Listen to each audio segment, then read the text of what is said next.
This button. Hello, everybody. We're back.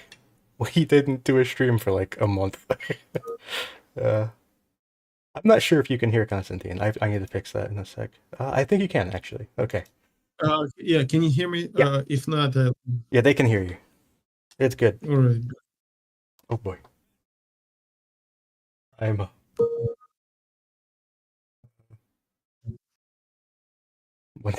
I hear myself. I'm scared now. Okay. I'm having a technical problem. And by a technical problem, I mean I'm streaming to myself. Can you hear me streaming to myself, Constantine? I can hear you, but I'm not sure about streaming. Do Okay. you want me to go on YouTube and try to listen to it? No. My problem is I can currently hear YouTube, and I really don't like that. And I wanted to stop. I don't know. Oh God.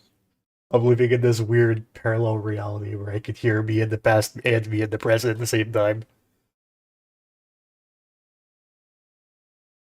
Oh God. Um, give me a second. Here, Constantine, do you want to talk about your fundraiser for a sec?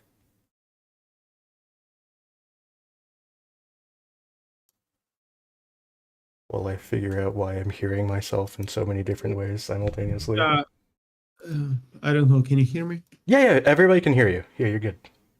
Right, great. Right now, give me 1 second, please. Can we talk in 3 minutes about it? Okay. Okay. Right, thanks. I need to figure out this problem.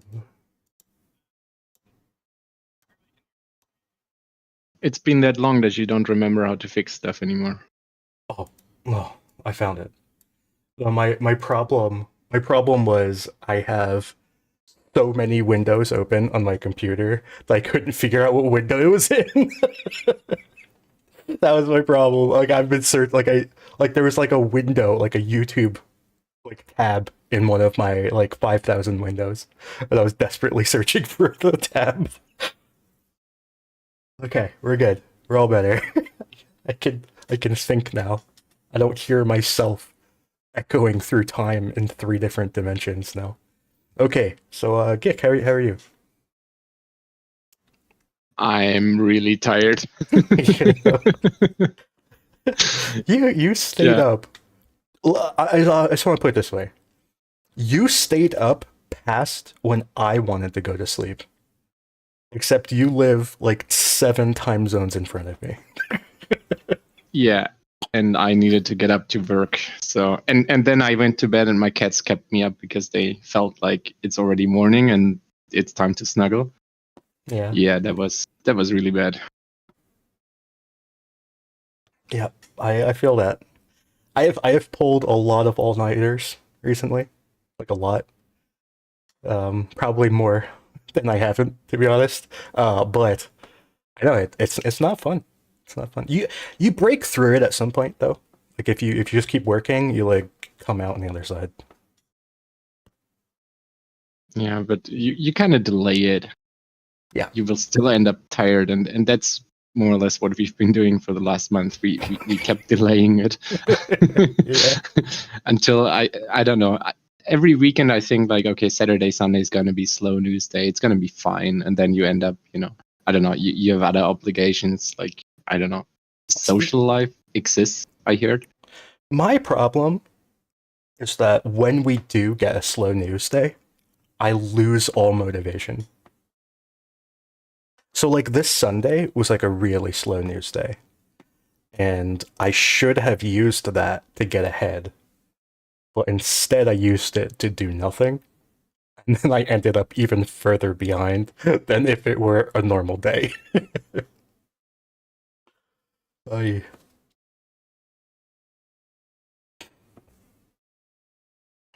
anyways, yesterday was a pretty slow news day too, to be honest. But today, and the day before yesterday, were a bit more. Yeah, I think yesterday was fine. How many lines did we get? I think 500, something like that. It was like 430. Yeah. So that is a slow news day, but still, it means that, each of us, and we're currently doing the geolocations with 3 persons, so Andrew, Dirk, and I, and that means each of us has to watch still 130 or so segments, right? Yeah. Yeah. Yeah, I feel like today, there's like a lot of videos today, but I feel like a lot of them are filler. Like almost all the videos that I've watched today, I could have gone without watching. It's just like a generic drone attack that's impossible to geolocate.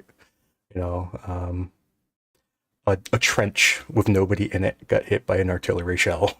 Just things like that. But yeah, we were really far behind on work for a while. I mean, we're always behind, but we were like really bad for a little while, and I kind of stopped streaming at that point because I was just felt like I was about to die at all times. But now it feels slightly better. Now I feel like just like for example, yesterday I did all of my responsibilities yesterday, which is like the first time that I've been able to do all of my responsibilities in a single day in 3 weeks. So, anyway, so that's why we're streaming today. That's like the reward, I guess. There's news. A lot has happened since we last streamed.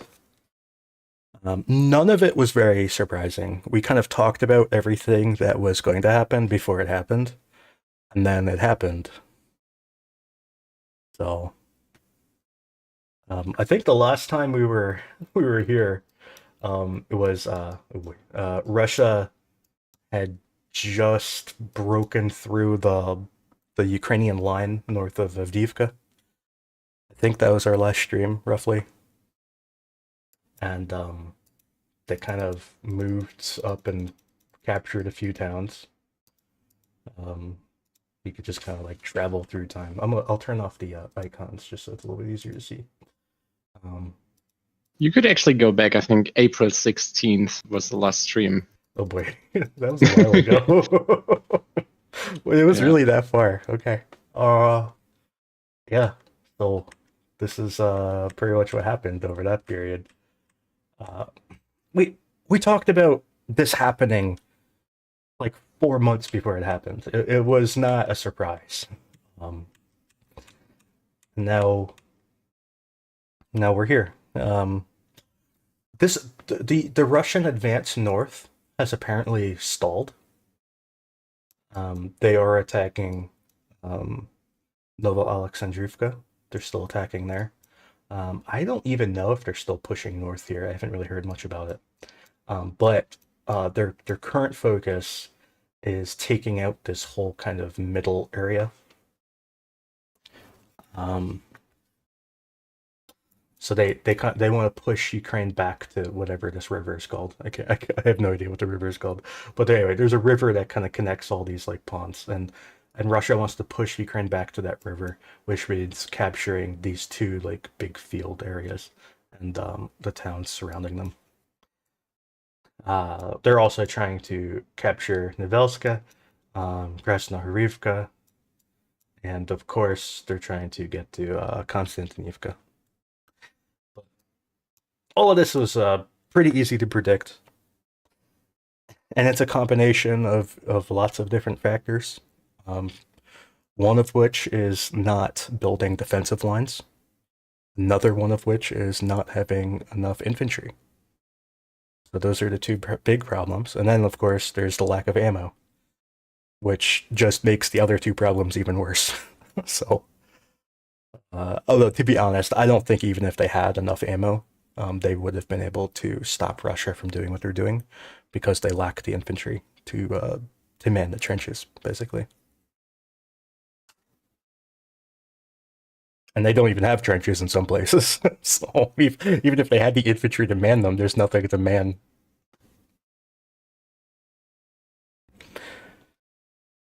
Anyway, yesterday there was a little flag put up here. Would you like to talk about their flag?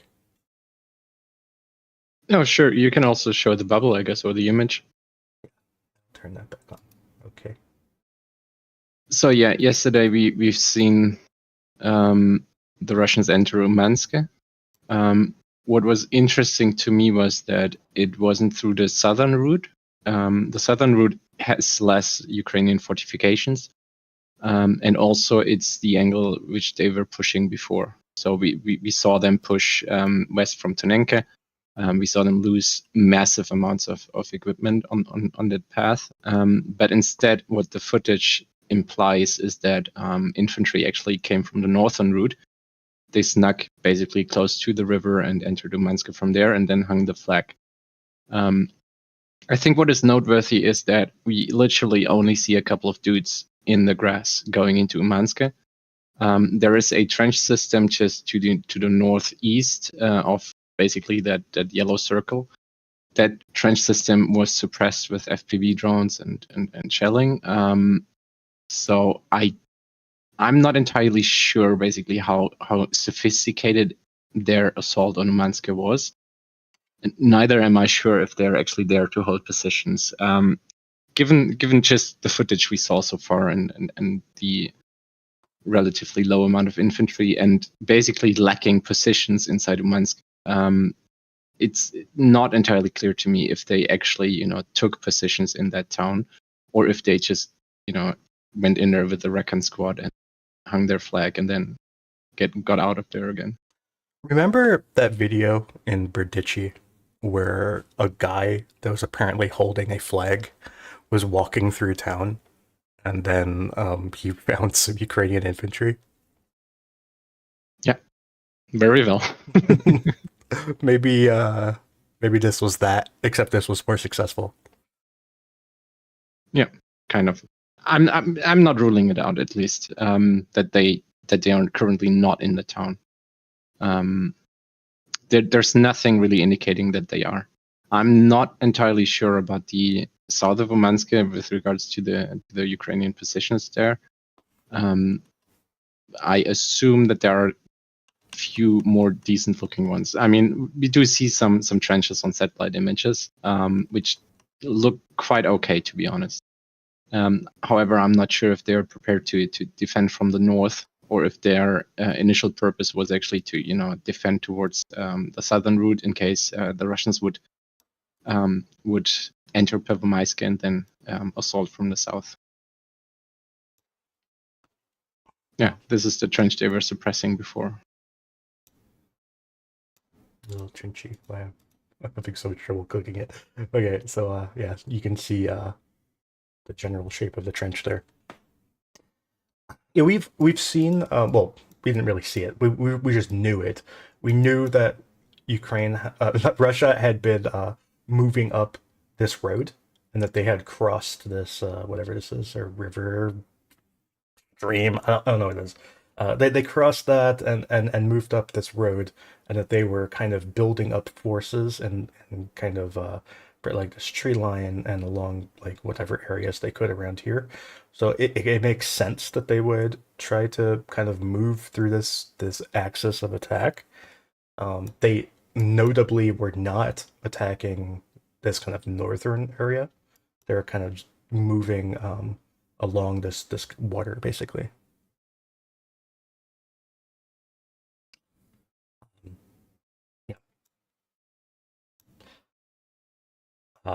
What else has happened here recently? Trying to remember if this is where. Oh yeah, there was this Abrams thing that happened here. Dirk, you found the Abrams. Would you like to talk about this? Not really. Okay. Okay. So when the Abrams was going, do you think it was moving east or west? Because I thought it was moving east. I'm almost certain it was moving east. Yeah. So I geolocated an MRAP, or what I thought was an MRAP, and something else on that road, a different section of that road, and all the trees changed. They burned, or it's a nightmare. So I couldn't be asked to figure out exactly where that Abrams got hit, but it was moving east. I'm certain of it. Yeah, and then the fire was south, Yes, south of that and then road. the third drone hit was even further southwest. Southwest, correct. So they were implying that all three of these events were related. I find that unlikely personally. What do you think? It's unlikely to me as well. Yeah, I'm not even. I mean, they made it seem like they hit the crew of the tank. Yeah. That was the third event. That was the narrative that they were kind of pushing in that video, I felt. But we don't know any of that. Yeah, they're saying they wanted the video to show that they hit the tank like ground to a halt and caught fire. The crew jumped out and tried running away, and then they hit the crew. But that doesn't make sense because the direction that the tank was moving in was kind of the opposite direction of where where the fire was. So it would have had to, like, so the tank would have had to advance, get damaged, turn around, like retreat, and then decide I'm going to advance in a totally different direction and advance that way. It doesn't make sense. It just doesn't. It seems that they're three completely unrelated events. And we don't really know what was on fire either. People were assuming it was an Abrams, but I don't know. I have no idea what was on fire. Anyways, so that was one thing that happened recently. I went through and painted some green eyeballs. I did a stream about that, where I went through this whole kind of this whole region from Rabatna up till around here, which is when the website stopped working on me because I hit like a data limit or something. But I went through and drew all the areas where there's been remarkable shelling and airstrikes, so like heavier shelling, and all these eyeballs are the areas of heavy shelling. And in this general area around Avdiivka, you see lots of low grain eyeballs. But to me, the most interesting area was down here near Vladimirivka, which is an area where we really do not get much news at all. Because these green eyeballs made me very convinced enough that I actually changed the map, that Russia has advanced here. I don't know how to interpret these eyeballs without a Russian advance. Because basically, right here, there's light shelling. Here, there's very, very heavy shelling. Here, there's very heavy shelling. Here, there's very heavy shelling. And right here, literally no shelling at all.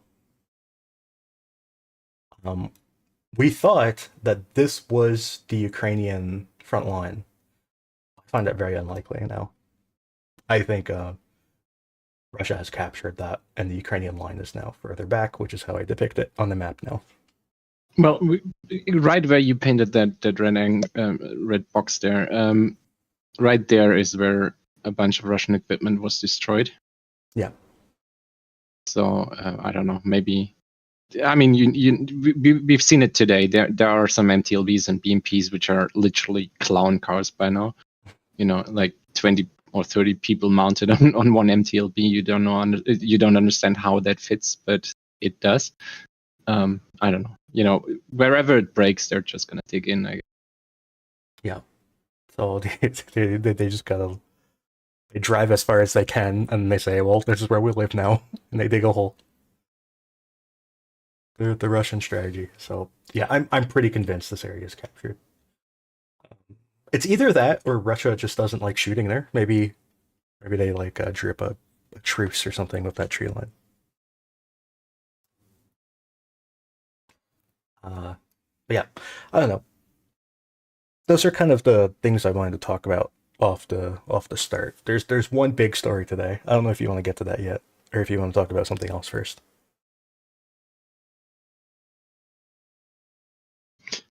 The big story I think we should talk about next, to be honest, because it's still in our heads at least. Okay. And the rest we need to look up, and it's going to bore people.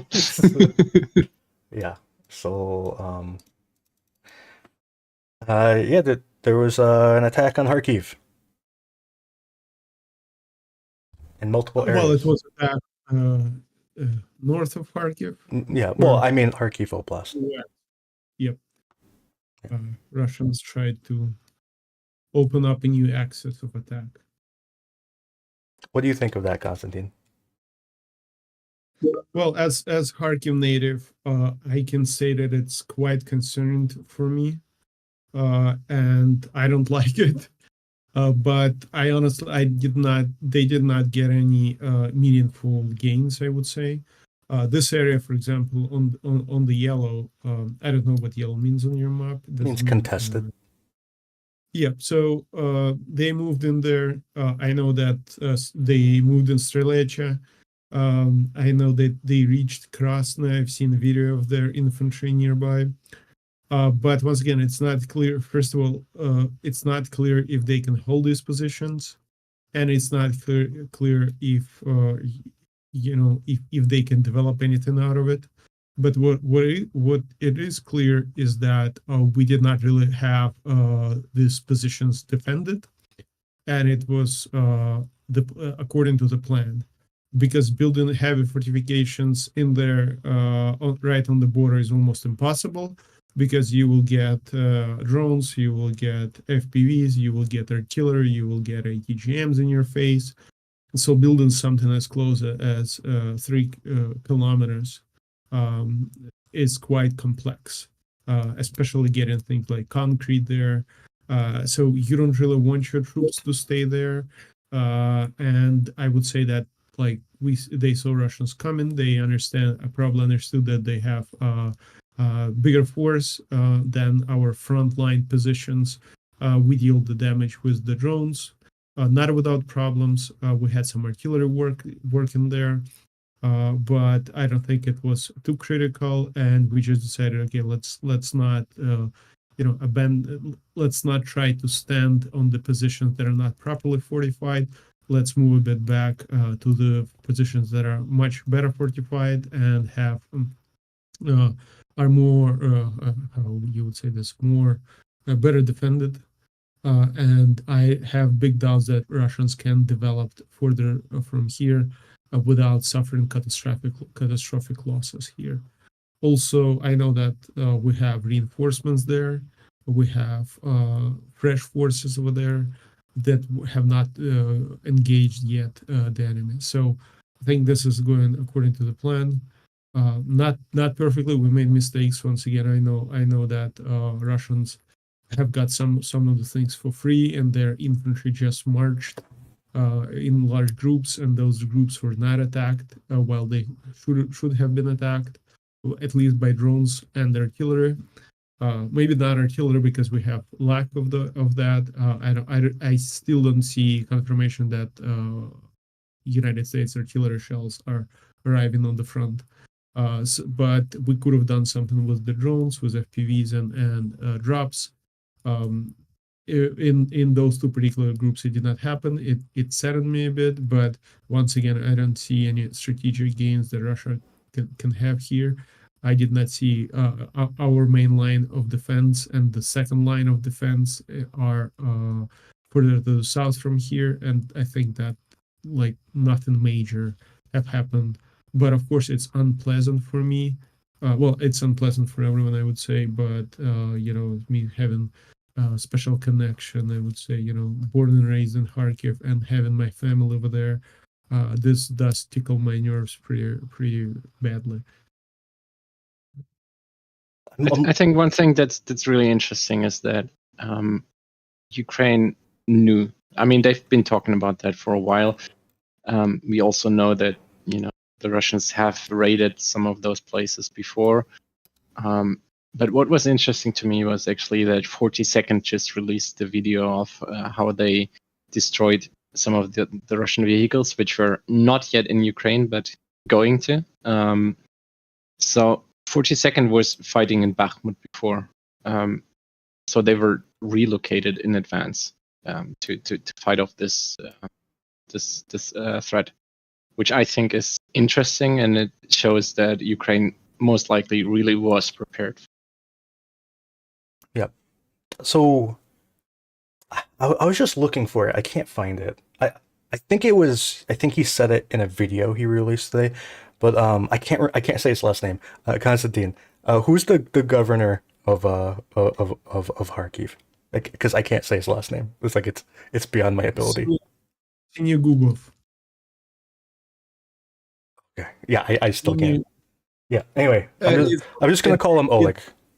His last name translates into blue lips. Okay. Yeah. That sounds like a very Viking name. I don't know. Maybe it's some like when you're cold, your lips they start they become blue. Yeah. So that's his last name. I don't know. Maybe because he's from Norse or something. But yeah, It just seems like a Viking name. Blue lips.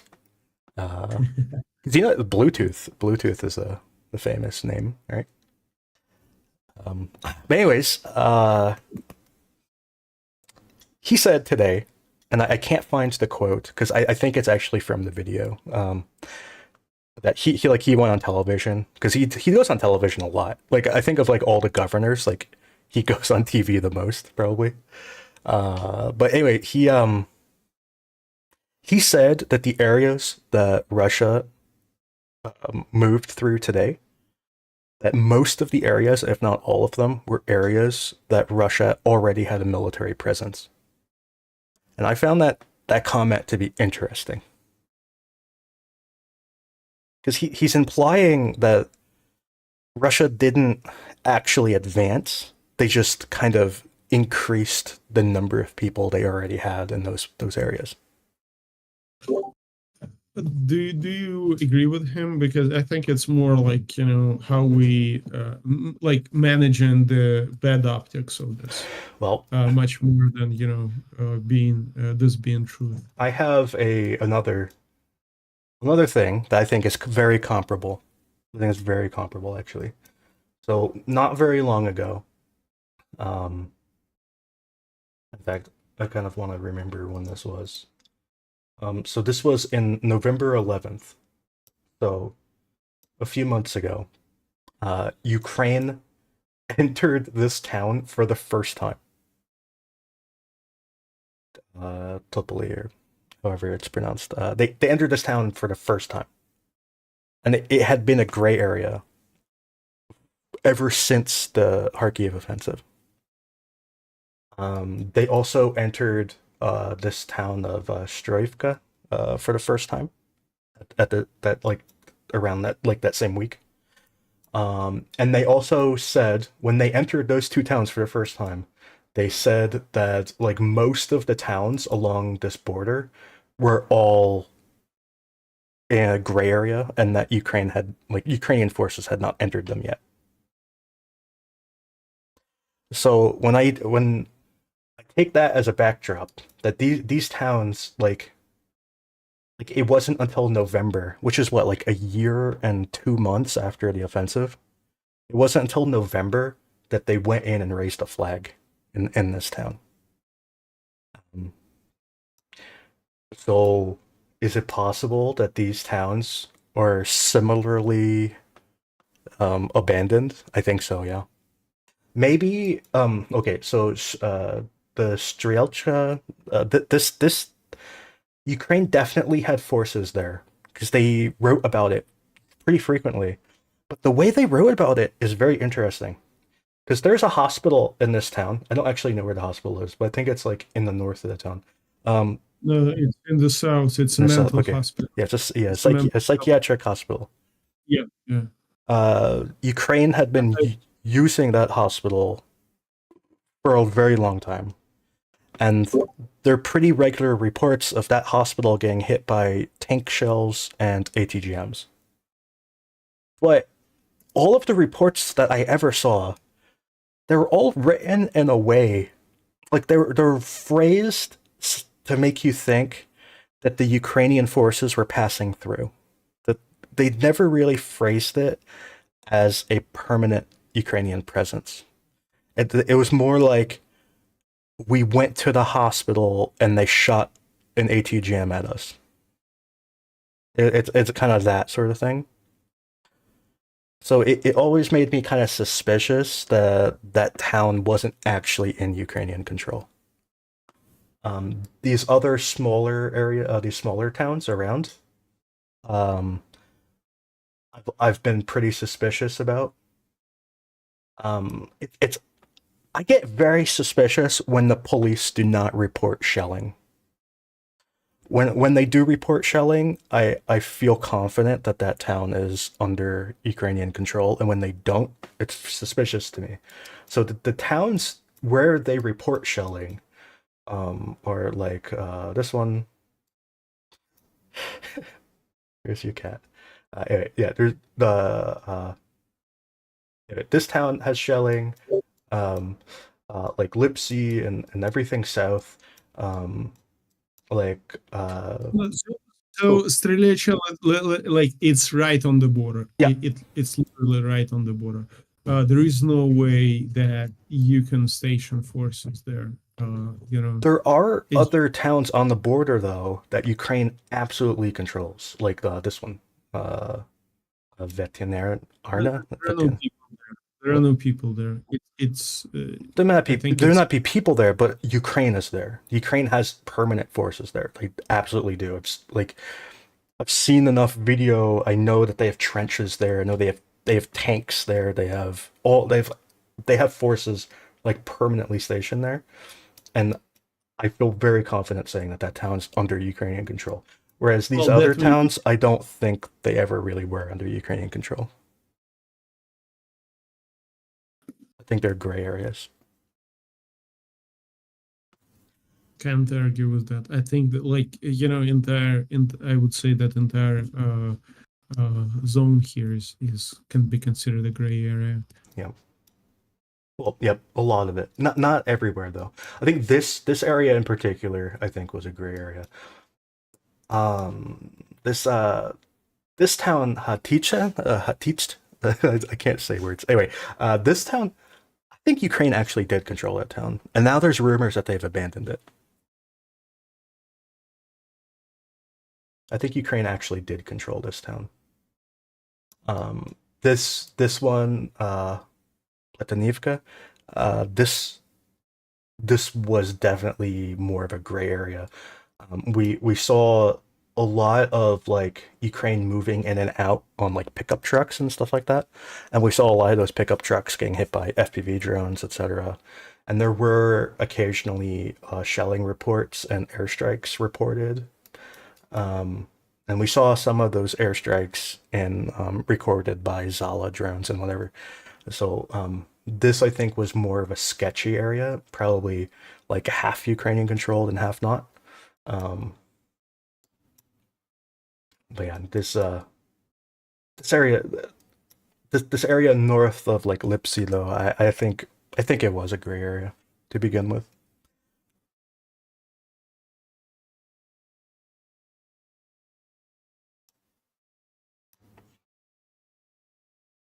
Anyways, Constantine, do you want to talk about your fundraiser? Because it's relevant. Yes. So thank you for giving me this opportunity. So today, well, not today. I've started the fundraiser 4 days ago. It's the biggest fundraiser I've ever had before. What we're doing is essentially the goal is to get the engineering equipment to Ukraine and repair the engineering equipment that we have already. We have set up a repair shop in Kharkiv, which is quite relevant. I uploaded a video today. Was my brother, doing unloading excavators and doing diagnostics on them under the air raid sirens. That's the conditions under which they live in Kharkiv, so he's all right with that. Not fun, but still. So they're working right now to fix the excavators. We brought 2 excavators. We want to buy 3 more, and then we have to get the funds to repair all 5 together. We have to get the funds to repair 1 more 50-ton crane for the 59th Brigade. They've been asking for this for, I think, 4 months now. I just told them we have no funds. and now hopefully we can do it. And another goal that I have as a part of this fundraiser is actually to build protective cages for Bogdana howitzers. Those protective cages will be put on the front of the Bogdana to protect the driver and the crew there from FPV drones, so they're not detonated on impact, but a bit before on outside of the armor. They asked us, I don't know if it's going to be effective, but they really want it, and they've been asking for it really hard. So I do trust the commander of the brigade, so that he knows what he's doing, and we're gonna procure the metal and weld those cages together. So the total goal is $145,000. In first 4 days, we collected 45,000. Now we have 100,000 left, which is a good pace. So I would appreciate if people can share or donate to the fundraiser. It's very important. We're building this. This equipment is used to build trenches, and it's super effective. And I would ask Andrew to show a video of how we build was one of the excavators that we passed.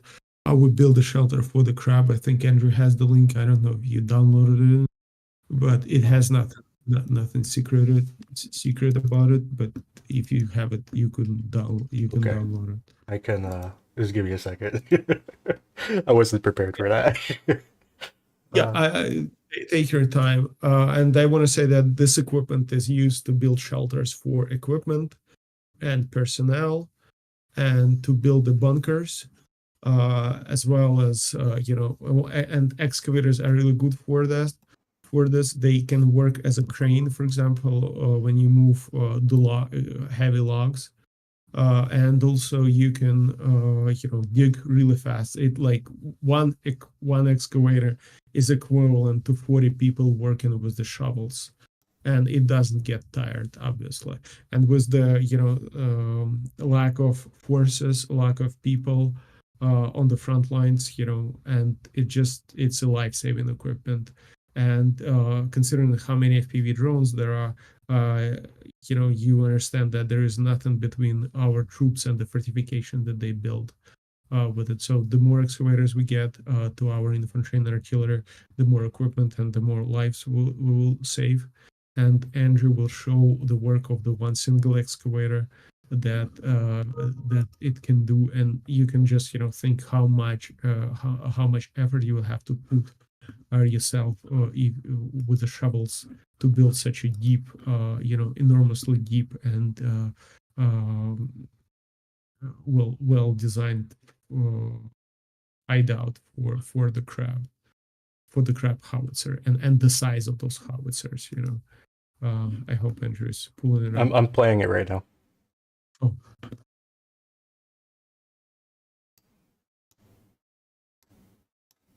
Yeah, as you can see, the size of this of the fortification, like compared to the person standing, it's like 4 meters or more deep, and this is all done thanks to your donations. This is the excavator we delivered a month ago, and it's been working tirelessly to build this machines.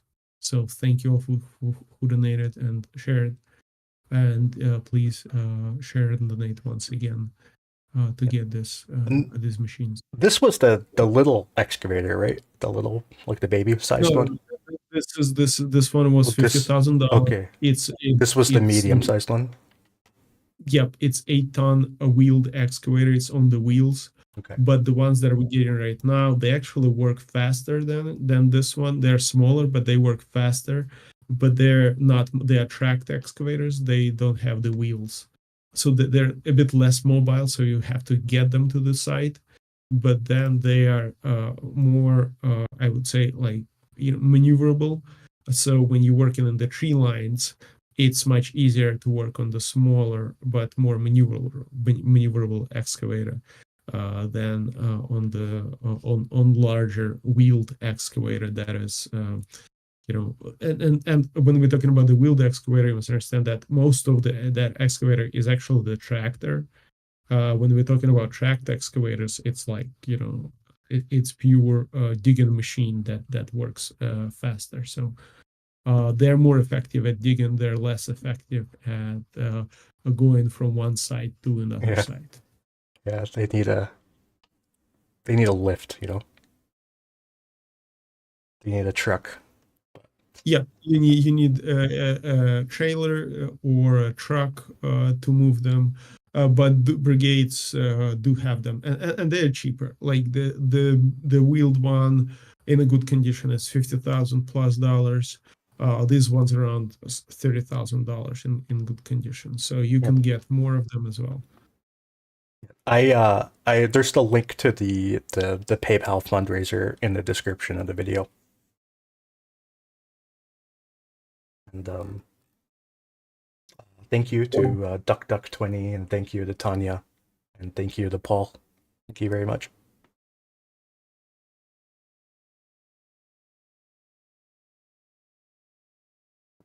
So, would you like to talk about one of the brigade commanders? I think he said now is a good time to build the trenches because of the leaves coming in and the foliage is pretty thick. Yes. So when we decided to do this fundraiser, one of the things that I had to get better understanding what is needed because everyone wants different equipment, for example, as well. And after talking with one of the brigades commanders, what we agreed upon is that our excavator, because right now we have a lot of greenery, you can build trenches and positions in the tree lines somewhat more securely than any time before. Because of the leaves and branches, the FPV drones have trouble getting in, and these small excavators are capable of working inside those tree lines without breaking the trees. So you're somewhat protected against FPVs. If you have artillery coming in, you would have time to jump into the trench and save your life. You haven't, and I mean, like artillery usually doesn't hit you from the first strike. So you hear the barrage, you hide, you come out when it's complete. But FPV drones, they struck quite precisely, but you're protected by the trees and branches, somewhat protected, of course. With enough of the drones you can break through. But I don't think anyone has desire to spend, for example, 30 drones to strike something in the tree line 3 kilometers behind the lines, and especially when they're not sure what's going on inside, and there is no guarantee that it's going to be successful. So he told me that right now is really good time to do this, and we are hoping to get this equipment delivered ASAP. It's going to take us, repairs will take around 3 weeks, I think, because we have to wait for the parts, and the new excavators will be there in 4 weeks if we manage to fundraise this quickly. So it's very helpful if you can donate. I think it's quite an important fundraising. Thank you. We have some breaking news. Gik, do you want to talk about it? What is it? There's apparently attackums. Oh, yeah. Mm. Yeah. Is this Ravinki? Yeah, that's Ravinki. Yeah, there's a video of the attackams actually going off, and you can hear the cluster, I think. So Interesting.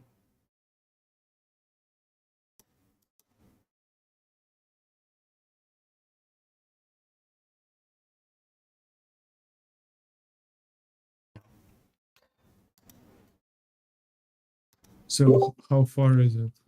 How far is it from the contact line? 1 second. I was currently working on it. Let me get it.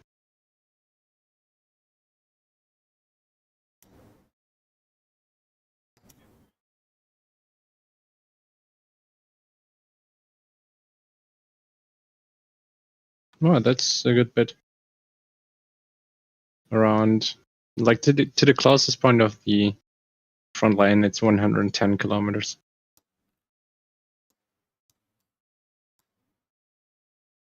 It's like over here, right? I don't actually know where it is. So what is it burning there? Is it an oil depot or something? Yeah, I put the courts into the spreadsheet already, Andrew. Okay. I mean, it's presumably there. I haven't double checked it.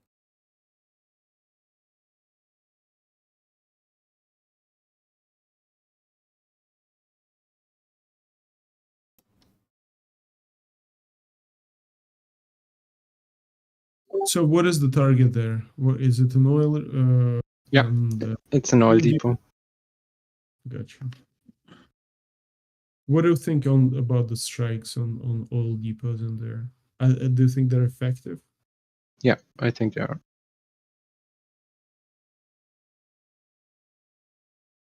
I don't see it in the spreadsheet. Yeah, it's because we have done so little today. It's fifth to last. Oh, it's It's marked in pink for you. Oh, I see it. I see it. Here. Oh yeah, there it is. Yeah. It's interesting that you'd use an attackums on that. I guess the attackums would pretty much eliminate the entire thing. So, but I don't know. I guess there's no more helicopters to shoot at because they're probably all spread out so much. There's no point.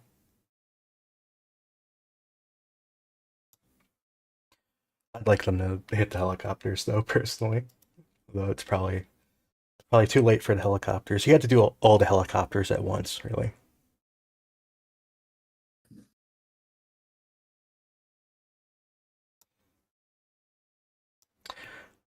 But yeah, it's the hitting the oil is interesting because Russia has the oil, obviously, that they can replace the oil. But what it does is that it makes the military become an even bigger like consumer in their oil market, right? So it makes the military have to go out and purchase all of this oil that then cannot go to the rest of the economy. That seems to be kind of the impact of these strikes. So you got the short-term loss of oil, and then the long-term or more medium-term, I guess, impact of the military consuming all that extra oil from the rest of the economy. Are you talking about strikes on refineries or on the fuel and oil depots? These depots. Well, the depot may have it's not only for oil, right? It has diesel fuel in them as well. Yeah. It gives you an immediate effect as well. Yeah. Of course, it makes things more complicated.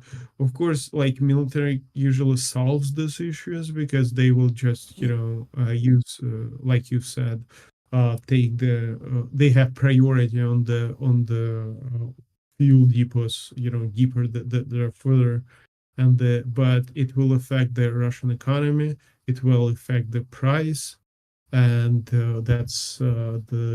they will have to spend more in addition to not being able to get it as quickly as possible. And you would have an issue, for example, if you are a tanker and your platoon is working right now somewhere around, let's say, around Bakhmut area, and you need fuel to come in tomorrow, and this can offset your operation by 2 days, for example. And if 2 days your infantry is not being supported by the tanks, it gives certain opportunities, and it gives takes capabilities from your operations as well, because your tanks are waiting to be fueled.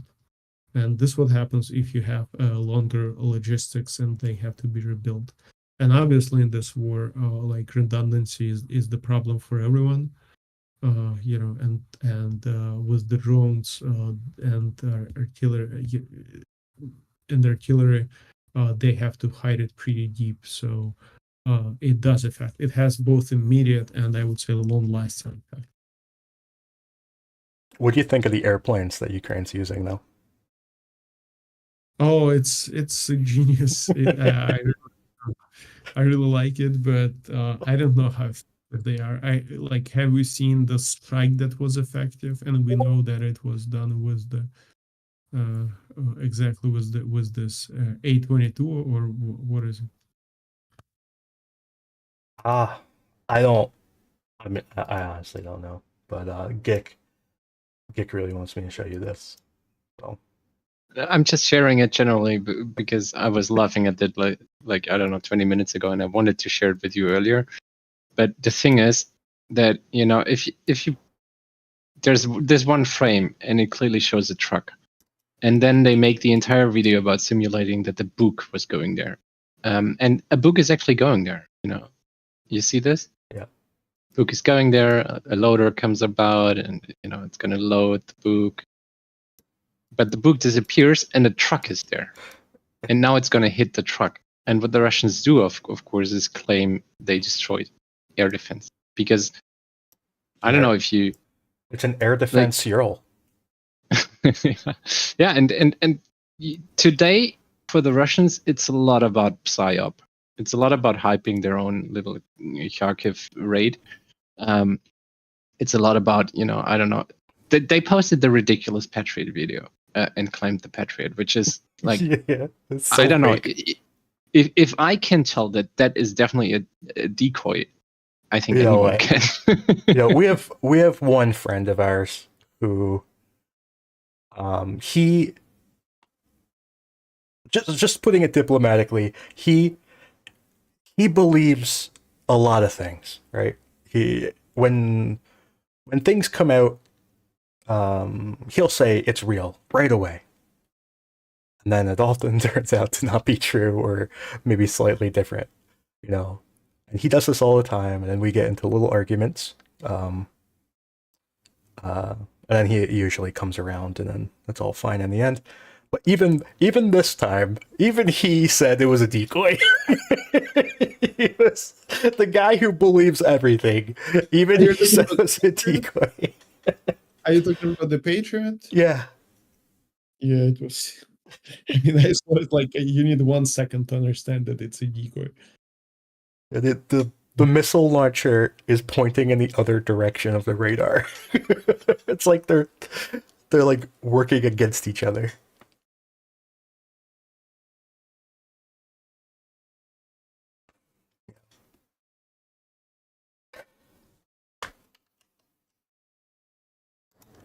Anyways, we've been asked to cover the bigger picture. Is there any bigger picture you'd like to talk about, Constantine? What do you think the bigger problems going on? Because we know the biggest problems are lack of mobilization. There's the lack of supplies. What do you think? Do you think things are getting better or worse? So, I do think that they're getting a bit better, I would say, but we're still facing huge shortages of the infantry. And when I'm talking about the infantry, I'm talking about not only staff in the brigades, in infantry battalions, but actually infantry that is capable of fighting. Because there is a huge difference between those who can fight and those who just stay in the books, in the staff books. It's a big problem that Ukraine needs to solve, and of course mobilization would help. But like what I want to say also is that Russians at the same time have the similar issues. And they have problem getting people to fight as well.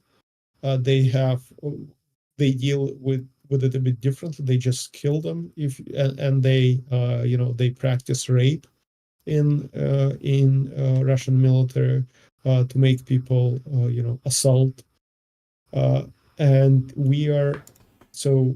they have issues as well, and their willingness to fight is under big question as well without the large scale mobilization.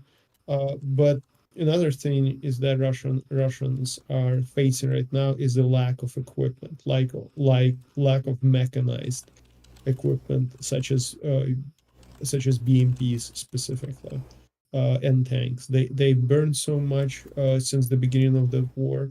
They have such huge losses that they almost depleted most of their arsenals of the capable equipment. And that's why right now we're seeing motorcycles, we're seeing desert cross buggies that they assault with, and they don't usually go successfully.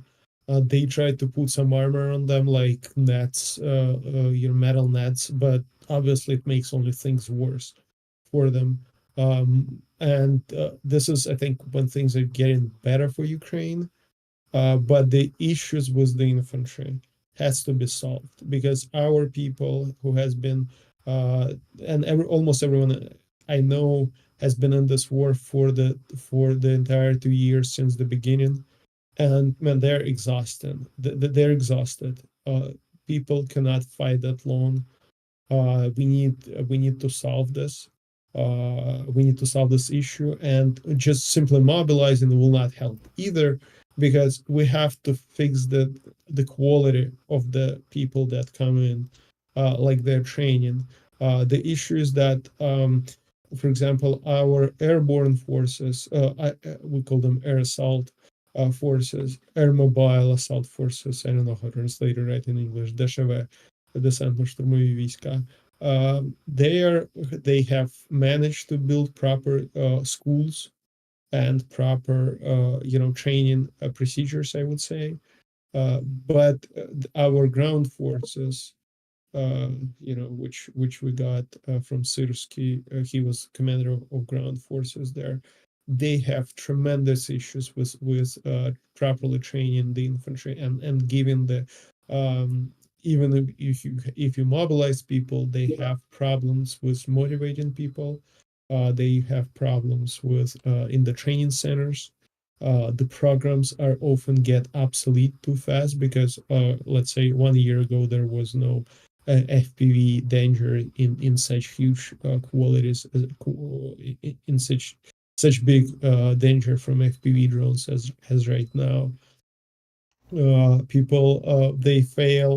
Another failure in our training is that we still don't have a program where they teach infantry to be coordinated by the drones through basically a scenario where you have your infantry platoon operating, you have a company commander watching the stream on the from the drone and trying to command the platoon through the radio. There are a lot of problems that I keep hearing that coming in forces they just the new recruits after the training centers they're just disoriented, and you have to teach them from the start. You have to teach them angles, like you stuff like find something like an or to orient at like a big pole someplace, and then we will work. You will start working with angles from it, like 80 angles, 80 degrees from the right to the right from it, or stuff like that. It's really hard to coordinate. It's not simple. People are saying, "Oh, we're looking from the drones, and then we can see everything." But the reality is that infantry on the ground, they don't have the drone, they don't see it, and you have to speak with them, like to coordinate them. It's one of the biggest issues that I've heard. That is not that our brigades, active brigades, want the ground forces to do better, because the infantry coming in, they have to like literally spend hours, days and weeks to make sure that the new people understand how this works. And of course, the age of our infantry, we're not mobilizing people that are below 27. Now it's going to be it's going to go under 25. It's going to go to 25. We're not doing this because we had a demographic crisis in late 90s and the early 2000s. So we don't want, to destroy, to traumatize and destroy our future basically here. We want to, those people to build the future of Ukraine. So this has to be, and there are no solutions to this really. They're not easy, and the supplies, of course, the aid is coming in slow. Even though it's getting better, it's still very slow. Ukraine needs more artillery. We need more artillery shells. We need more artillery guns. With guns, we're getting a bit better ourselves. We're starting the production. We're speeding up the production. I spoke with the guys working on Bogdana howitzers. They're super stoked. They say it's a good howitzer. It has its problems, but it's a working good machine. So we're getting a bit better, but the ammo shortage is still there. It's really big, and it's not. I have not heard that it became better. So on overall perspective, I think that Ukraine manages, to stabilize. Basically, everything is not good, but it's more like stable, at the same at one point. While Russians, considering that their goals is continue the assaults, and you can see how much they have to take if you zoom out and look at the borders of the Donetsk region, you will see how much they still have to take. And when we're talking about their successes, it's like, they usually pay, I don't know, like 2 brigades worth of fighting force to take 7 kilometers deep. So, and the further they go, the more complex it's going to be, because we have better fortifications. The deeper you go, you have better fortifications, it's going to get, the towns are bigger, and it's going to get only more and more hard for Russia to continue. And they do have issues with the armor. Desert Cross is not a good infantry fighting vehicle. Motorcycle assault. They've used a lot of motorcycles recently.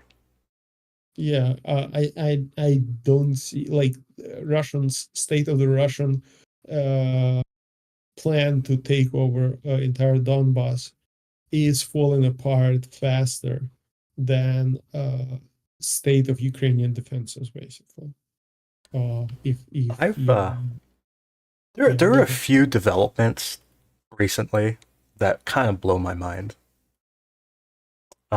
First, Russia may have already removed all of their MTLBs from storage. Like, they might be out. We don't know for sure because there's no current satellite imagery. The most recent satellite imagery is from a few months ago. So we don't know for sure if they're out of the vehicles yet, but if they like kept their rate of pulling them out, they're probably out of MTLBs. And they might be out of BTR-80s too. So I will tell you, the MTLBs is, it's a small unspoken hero. It's an important vehicle. It's not, when we're talking about, it's better yet to do assaults on them or defensive operations, but they do a lot of work as logistics vehicles. The MTLB itself, it's translated as a small tractor with a light armor. So its idea is not to do the assaults. Its idea to tow things and make sure your crew survives. And this is very important during the spring, during the autumn, when our ground becomes a swamp, and nothing else but MTLBs usually can't pass. Wheeled vehicles, even 8x8, they get stuck quite easily, and that's when MTLBs come in, and they do a lot of work, transporting people, and they do it somewhat securely because it is protected against the shrapnel from artillery. It's somewhat protected against an FPV. So when FPV strikes, you see, the MTLB will probably not gonna be usable, but the crew inside survives. when you do this with with ATV, it's not only the ATV that's gone; it's also the crew is gonna be either killed or severely wounded. And we've seen recently video how they were falling off after the Desert Cross was hit. So I think it's a problem, and they don't have it's hard to scale on this level of losses. It's really impossible to scale the manufacturing. There's simply none. Even Russia, even Soviet Union did not produce them at such huge quantities as Russians are losing right now. Yeah. So, and to be clear, I'm not saying Russia ran out of MTLBs. It's just that their storage has run out, or is very close to running out. We don't know for sure. But if their rate of withdrawing them from their storage remained consistent, then they're probably out of them right now. And BTR 80s are probably going to run out if they haven't already. And BMP 2s are probably going to run out very soon. And it's interesting. BMP 2 is the core of their mechanized forces. They don't have anything else but BMP 2, because BMP 1s are it's literally junk. Well, they have a whole bunch of BMP 1s. I think it's the most produced mechanized vehicle on Earth. I think they produce total production was, I think, 35,000 of them or something. Well, I think they have like 1,000 or 2,000 left in storage. Yeah, but even 1,000 or 2,000 is not that much, Yeah. considering how fast they burn through them. Yeah. So it's just interesting. All of the most recent reports of their storage paint a very bad picture for Russia. They probably have about, I think, 1,800 BTRs. Most of them are BTR 70s and BTR 60s. And then they have like roughly the same number of BMPs left. So it's 3,000 infantry fighting vehicles left. Maybe a little bit fewer. Yeah. And then they have to apparently conquer all of Ukraine with that. After the first, 4,000 or 5,000 didn't work, so they have to do everything else with the next 3,000.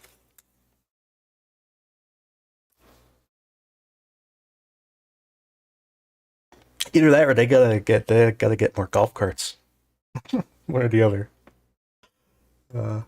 They still produce BTR 82As, I think, BTR 82 ATs. I think they produce them, but not in sufficient quantities. I actually don't know what their production is, but it's not that much. Nowhere near what they need. They would need to be making 100 a month or something. They're probably making probably maybe 200 a month, but they're probably making 30 at most.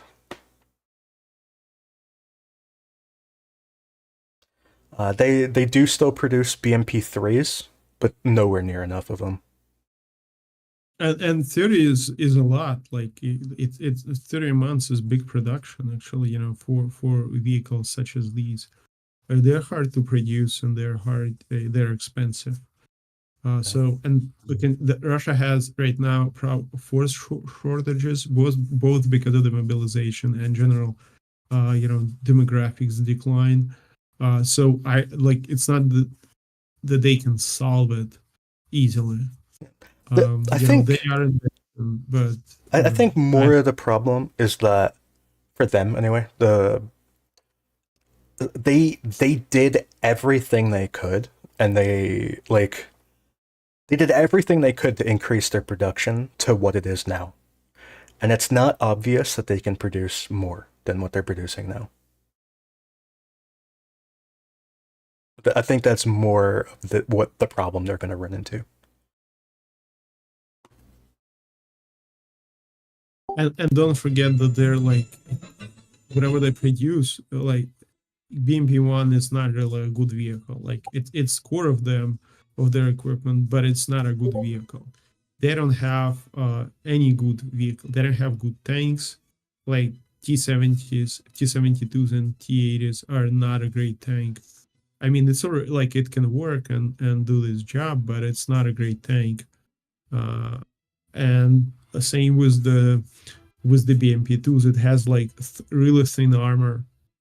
It cannot withstand it has really thin armor, and it's not a good assault vehicle right now. It's quite easy to destroy, especially compared to things like Bradleys. Of course, Bradley is much more expensive, but still, it's a good vehicle that lets people survive. A BMP-2 isn't the one. So I have a question for you, Constantine. How do you feel about the BMP-1 AM? Does it change your mind, or do you think it doesn't matter? There is nothing that will change my mind about BMP-1. Okay. Because the BMP-1 AM might be the best they get, to be honest. Well, it's better. It's better than BMP-1 because like the 30 millimeter autogun is much better than SPG on top of it because it has rate of fire. It can suppress enemy. It can fire also on the move if it's not moving too fast. But it doesn't solve any issues with the BMP-1. Its problem is not only firepower. It's being garbage. Yeah, it's just being garbage. It's absolutely hell to sit inside of it. That's why you don't see many people sitting inside of the BMPs. It's just not gonna happen. Like, people don't want to be there. It's a death trap, and getting out of the BMP is hell as well. You're cramped there like cockroaches. Like how are you gonna solve for that? The armor there is too weak. You cannot put more armor on it because you will have problems with the power and the suspension. So it's like, what you can make it a bit better, yeah, and it's gonna be a bit better, but still, it doesn't solve issues with this machine that make it really bad. So, Constantine, do you we mentioned motorcycles, right? So we have a video. We have a video of a motorcycle that I think you should see. Let's watch it together. I hope you're not going to be banned from YouTube. No. You need the circus music. Here we go. Here's your motorcycle assault. Don't drink and drive. But that is Ukrainian equipment, right? This is. No, it is Russian. Oh. Yeah, I ended the video there. Yeah, the FPV drone misses, so you could have played it. But I didn't want to. You can actually see the FPV drone approaching them. It's right there. Yeah. It's that black dot. It's like right here. Yeah, I don't like people say, okay, motorcycles, they move fast. But trust me, when you're gonna drive on the motorcycle and you will have artillery shell exploding 40 meters from you, you're probably gonna fall, because that is scary, some scary shit. And it's a really, motorcycle. It's really easy to fall on it. And when you have FPVs, even if FPVs doesn't hit you directly, if it explodes 10 meters away from you, you're gonna fall. I just want to say, I am impressed by the number of people who can hear the FPV drone while riding a motorcycle. It just seems hard. Like, motorcycles are loud, but they hear the FPV and they look backwards, and then in looking backwards, they usually wipe out. They either fall off or tip over. or crash into a tree. I've seen that a lot. But I'm impressed. I'm impressed by people who can hear the FPV.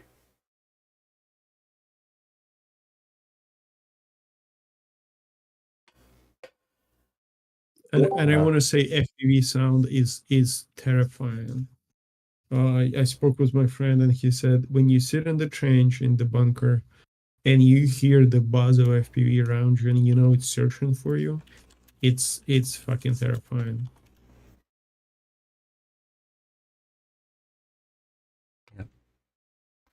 Yep. Yeah, I imagine. And I imagine you you might even hear them when they're not there, I imagine.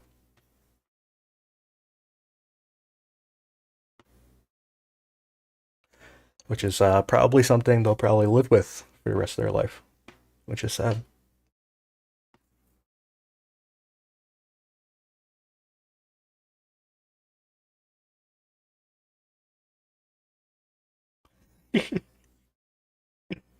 You know, Constantine, I've been inside of a BMP-1, and it was a terrible experience, and I do not want to do it again. It was awful. They're so tiny. They're so awful. They're so bad.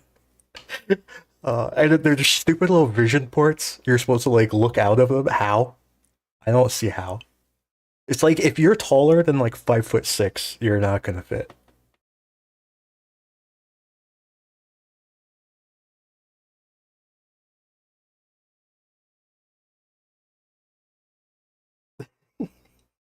Yeah. Yeah. Here's your ride. Imagine hitting the mine when you're sitting like this I know. inside. Yeah, it's why you sit on top. That's why you sit on top. Well, one thing is like with MTLBs, they cut the roof off, right? And then they put like the cattle box in the back so you can ride around while standing up. Why don't they do that to BMP-1s? Just like cut the roof off. Well, just take the Desert Cross, man. I mean, if you're gonna cut the roof off an MTLB, why would you not do it to a BMP-1? Well, BMP is supposed to be infantry fighting vehicle. MTLB is not an infantry fighting vehicle. So that makes it make more sense to cut the roof off to put an infantry compartment in the back. Well, so you can assault with it better. Yeah, it's still ridiculous, but yeah. I mean, look, you have to do your little Slav squat to get into these things. oh, I found another picture. Let me show you. And you're supposed to face the other way to look out the vision block. You see? Yeah, see the yeah, little vision block. Yeah, I just pasted a picture. Man, I hate the BMP so much. I didn't. So- I mean, I never liked it, but when I actually got into one, I decided I hate it. So, and now imagine like, okay, you're sitting cramped like this. You're afraid to hit any mine because you literally will be, you're gonna become a ground meat inside there. But You're gonna break your neck. you're gonna break your like, and you can break your jaws with your knees there if you look at it. But imagine that you're not the guy that we see on this picture. You're the guy inside who is further. It's supposed to carry 7 people, and you're the 7th guy deep inside, and you have to dismount and you're like, get out, and you're gonna be the last one to get out. And these two things, the doors, what are those doors? What those doors are? They're fuel tanks. They're fuel tanks, yeah. To be fair, fuel is very good armor. Yeah, I heard that's really good. It is also it can be flammable. It depends. Not always. No, it's a ridiculous vehicle. There is nothing you can do with it. Like literally nothing. You can just throw it off the cliff. And it has this little gun on top. But you know what's great about the gun, Constantine? Nobody has ammo. So nobody has ammo. So who cares? So like this gun, it actually allows you to be like if you hit this is SPG-9 gun basically. If you hit enemy tank, it can be it can destroy it. So I mean, it sounds nice on practice, but in reality, that's not what the air infantry needs. Air infantry doesn't need to shoot the tanks. It's more like it has different. It's not a tank hunter. It's just not.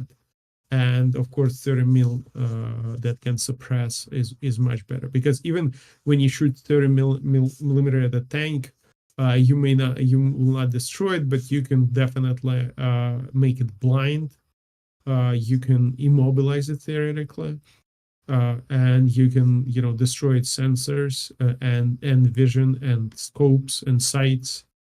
And yeah, it's so and with an autocannon that shoots 30 mil shoots a lot per second. So it's really bad idea, I would say, for the BMP to have this. And your missile launcher, where you don't get a missile. It's always fun. Yeah, BMP3 is supposed to combine the 30 mil and the. I think it has a 90 mil, or is it 100? I can't remember. But what it also has is the autoloader that makes this thing explode and fly into the air like tanks. So Yeah, it's disaster of the disaster. The BMPs are. Yeah. This the BMP-1 just has a one-man turret, which is fun. The BMP-3 has an autoloader. Yeah, and it also, if you have a missile, it conveniently stores the missile in the back of the turret. So if you get hit by an FPV drone there, the whole turret explodes, which is nice. Good design decision. I don't know how many of them carry missiles, but it's more than 0.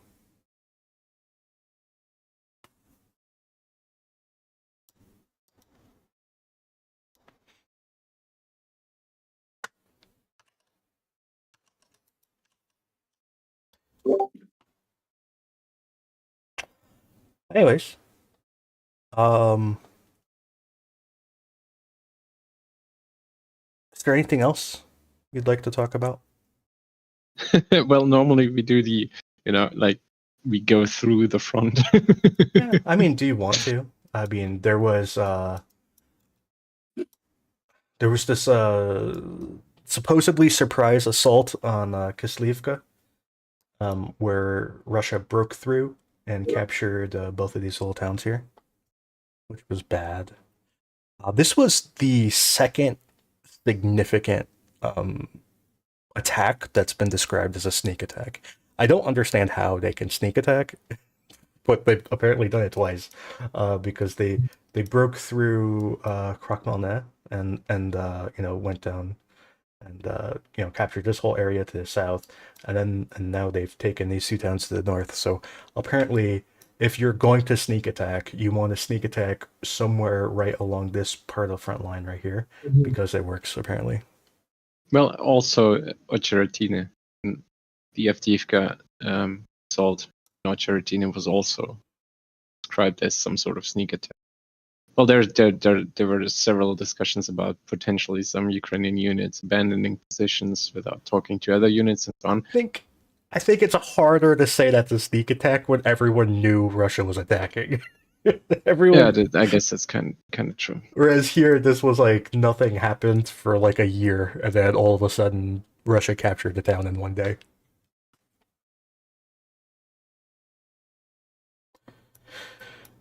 Yep, and Russia advanced a little bit south of Krakmalna, and yeah, we haven't really had much news around Turkey. Really, I don't know. Can you think of anything recent? Well, we did see that Ukraine recaptured a bunch of trenches. Yeah. So there's that. I don't know how far Ukraine has come or how far they were willing to go, but it looks like they were increasing some sort of the buffer zone basically in front of Torsk and tourney again. Yep. Bilohorivka, I don't really know of any significant change. Well, actually, there kind of is a significant change in that Russia apparently is like in the process of giving up attacking here. I think that's how I've heard it described. That they're like they bashed their head against the wall so many times. They're like, okay, we're done. We're gonna do something else now. And instead, they are attacking north towards Vyimka. Yeah, and I think the fields of Bilohorivka, I really hope that we get a satellite image soon. Yeah. This is a testament to the stubbornness of I don't know. Yeah, it's just like from like this ridge back here all the way up to the front is just like wall to wall destroyed Russian vehicles. Yeah, this area is nuts. Yeah. So yeah, that's one thing. They're attacking north. They did a little attack on Spirna, right? Yeah. Don't really care though. Not really too much going around north of Bakhmut. There's the ongoing attacks. What? There is something. Oh wait, you're in Bakhmut. Sorry, I saw Starominivka. Go on. Okay. Yeah, there's the continuing attacks in Chasiv Yar and Ivanivska. I don't know of any real changes. I'm pretty convinced Russia retook this tree line here. Some people are claiming that Ukraine holds it. I don't know, Constantine, what do you think? The tree line south of Ivanivska. I was just about to put some food in my mouth, and I took it from my wife. I was about to put it into my mouth, and you were like, Constantine. She's like, give me back. Do you think Russia took the tree line? Do you think it's a gray area, or do you think Ukraine has it? I don't think Russians took it. You don't think so? Yeah, I don't think so. What? Well, I think you posted the video that Russia moved past the tree line and was attacking the field beyond it. What do you think of that? Yeah, it was I spoken about with my friend there, who was actually, unfortunately he does not have the videos, but he was the one that was stopping it from the drones. He said it was their mess up. They had a problem because everyone was focused on these vehicles. But at the same time, they had infantry that attacked on the flanks. And it was a problem, but he said that they stabilized and pushed them back. They could not stay there. So I'm not sure that our forces have come back, but I do think so. I mean, I could ask, he would tell me what's up, but yeah, I do think we have control over it. Okay. Anyways, Klashivka. Yeah, but okay. I think as mentioned earlier, 42nd was pulled from Bakhmut. They were covering, I think, in the Kromove area a lot. I think this tells you something, and recently it felt a lot like the area is more or less stabilized. The Russians realized they can probably harass through Ivanivske because the canal there has some weak points. But Chasiv Yar is more or less stable. The north, to get out of Bodanivka, they have to either climb a hill or they have to, go right below the hill. And Ukraine seems to be holding quite good positions there. I've seen some trenches which are actually looking really decent. So I think this is more or less kind of like a lost case. So they need to figure out what to do here. And one option, of course, is to get Klishivka back. And then go through the south, but I think it's stable, and that's why probably Ukraine was able to more or less relocate 42nd. Klashivka, I don't know of any really significant changes here. It's just kind of more of the same.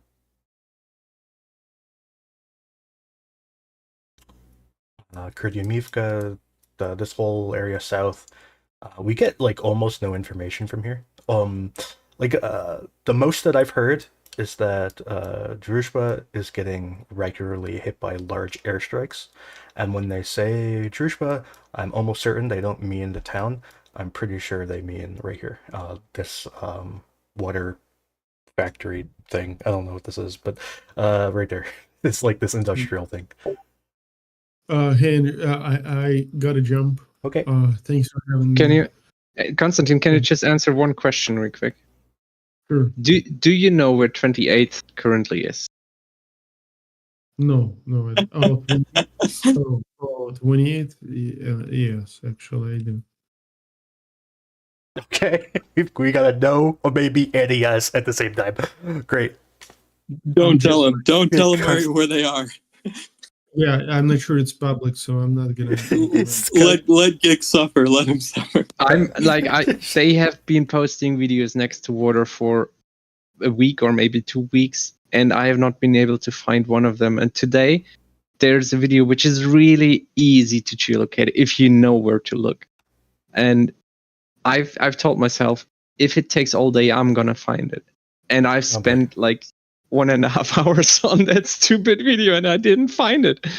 And I'm losing it. I need to know.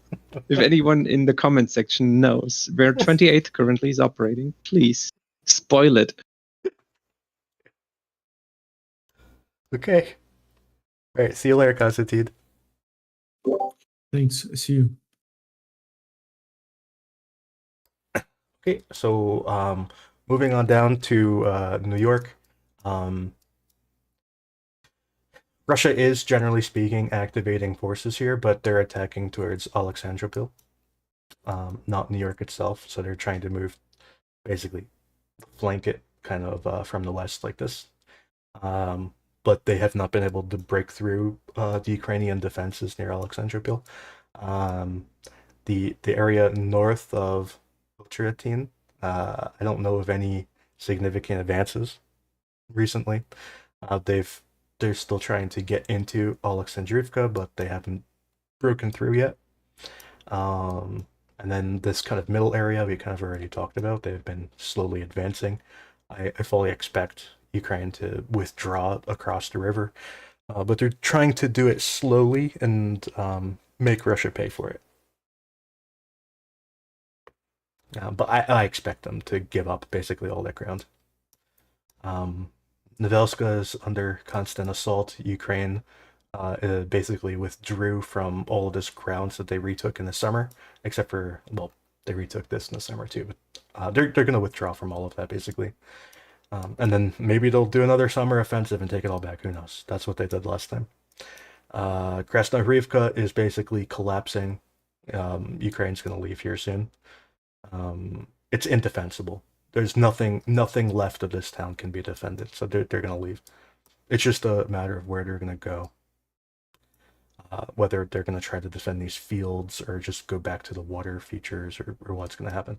But this northern town part, where all the houses are, these are like relatively new construction on their houses, and they're kind of built in a Western style, not so much your typical like Eastern European style house, which means that they're made of like wood and not like piles of rock, and bombs just wipe them out. When they get hit by a bomb, just like the whole street gets wiped out because they're made of wood and whatever. So it's completely indefensible.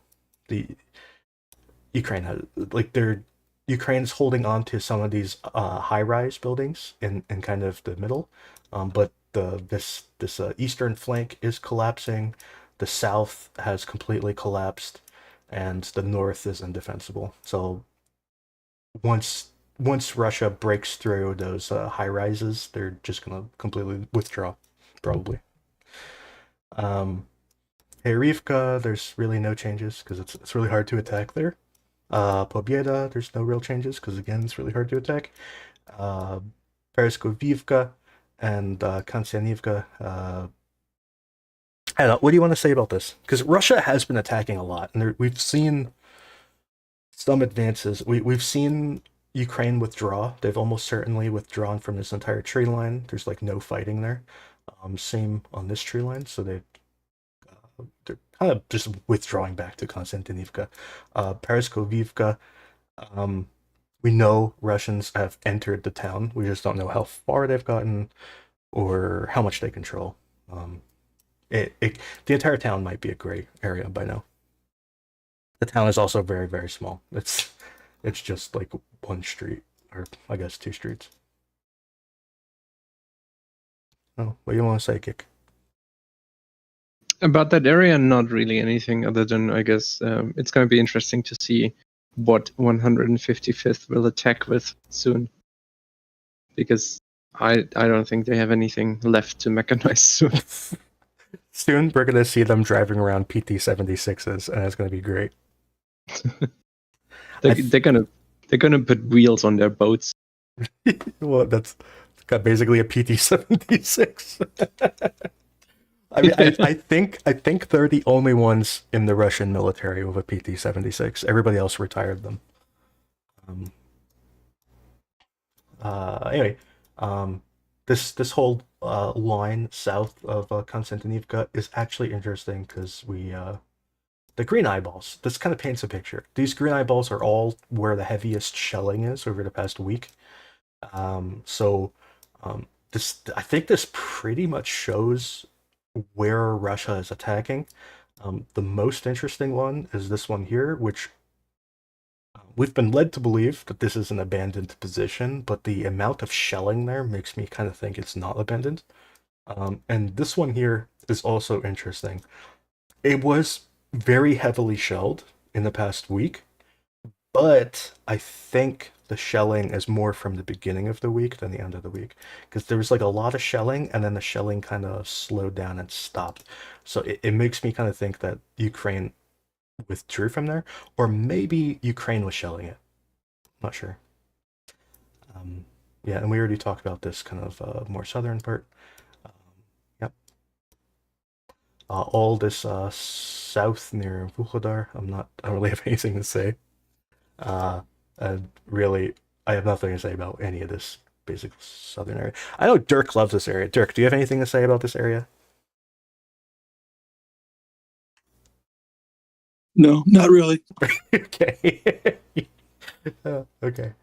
And then there's Yuroshina and Staromayorsk. I don't know. Do either of you want to talk about this? There's been a lot going on. Yeah, I mean, what's pretty clear is that Russians are also putting a lot of pressure on Uroshina. Today, they have also been assaulting Staromayorsk with what was it? I think 2 BMPs maybe. So yeah, they're looking to move the front here in this area right now. I think yesterday there was this video of the BTR. Can you click on the bubble? Maybe it's that one. Yeah, so this video yesterday shows a BTR driving basically through the center of Uroshina. It's returning towards the Russian positions. I don't know how it got to the northern part on this image, but it was there. So it looks like they're applying their typical tactics where they just rush in, drop off infantry, and then rush out and hope to survive. And then basically the infantry, is told, just find something to hold on to, and either they die or not. And I guess the Russian game here is to hope that they do not die before the next group of infantry arrives, such that it accumulates, and then they have some sort of force inside Uroshina, and then they can defend the place. I think this is kind of the tactic they're deploying both in Uroshina as well as later in Robotyne. But definitely this area is under a lot of stress. There's a lot of FAPs being dropped on the town. It's really getting to the point where it's almost impossible to defend the town itself, certainly. Right now, what we see is that 58th Brigade is still, going into the town and cleaning it, and then retaking those positions. But I'm not convinced that they are actively maintaining too many positions in the town itself. No, this all reminds me of another attack near Mariinka. So we go back in time. I don't even remember when this was. It was like October or something. We saw a very interesting attack. So there's these like churches here, and this right here, like this building right here. These are really gigantic, like industrial-ish buildings. And then there's this here, which is like a resort or something. Anyway, these are all like really big buildings, like gigantic. They're not like houses. These are like made to last, right? So what Russia did, and keep in mind that the front line at the time, the front line was like here. And Ukraine was manning these positions. But what Russia did is they took a few BMPs, they stuffed the BMPs full of infantry, and they drove the BMPs all the way down. One BMP got wrecked right around here, and the infantry jumped out and jumped into these buildings, and another BMP kept going and dumped infantry like over here, and then that BMP got destroyed. So both like the BMPs were all destroyed, but they dumped infantry in these two places, and then there were a lot of stories about what happened to those guys. Some stories said that they were all wiped out eventually, and others said that they stayed there the entire time until Russia reunited with them again. And I had heard a bunch of times that more BMPs were being sent down to like reinforce these guys. I'm not really sure if that's true though. So, but to say all of that, it was about a week from the time that this happened until Ukraine withdrew from all of this whole area here. It was like a week period. So they went down, dropped these infantry off, and like a week later, this entire area was held by Russia. And we see that sort of thing happen quite often. And I think we're seeing it here with Yerozhina. I think they would pick one of these larger buildings up here, because like the northern part of the town I think is better off than the southern part, which is kind of wiped out. So they probably like picked a building and ran up, dumped all their infantry there, and then pulled back out. And yeah, I think that's just what they're doing. We saw it in Rabatina too, where they like rolled up and dumped everybody in the school. Although those guys were in fact wiped out, and we have the video to prove it. And I just put the video of the Staromayorsk attack on in Discord, and you can show it. And it's I really want to emphasize, I do not understand. Like I think I don't have enough understanding of physics to tell you what is going on, but it's ridiculous. Like understanding of physics. Yeah, you like I don't know if you can compress human people if you can compress them to make them fit into smaller spaces. It's okay. Let's yeah, see. you will see. I feel like this video is gonna get me in trouble, but let's just watch. No, it. it's even a Russian video, so you can be sure that nothing happens. They wouldn't show their own people dying. Well, okay, they do often, but so he runs on a mine, and now just look. It is a never-ending stream of people getting out of this BMP. Yeah. Keep watching. Keep watching. Yeah. And BMPs are quite small, as we were talking about before. Look at this. Look at this. They're still getting out of there. How is this physically possible? Look at this. Okay, so I just want to show something, right? So prior to the stream, I wanted to make a thumbnail, right? And I went to a service that I use to make thumbnails, and I told it what I wanted, right? I wanted a loaf, I wanted a golf cart, and I wanted a excavator. Those were the three things I wanted. And a Ukrainian flag. So this is it drew me this, right? And Constantine, his first comment was why are the guys so tiny? Right? And my comment was, why is there a robot? But Constantine was more worried about the tiny people. So I asked it again, right? I asked it again, like try again, and it made me this one, and there's another tiny person, right? And I asked it again, and it made this one, which is another tiny person, right? And then guns on top. And then I yeah, and then I asked it again, and it changed it up. Okay, so it said to me, "You don't like tiny people." All right, I get it. You don't like tiny people. But what if I gave you a tiny excavator?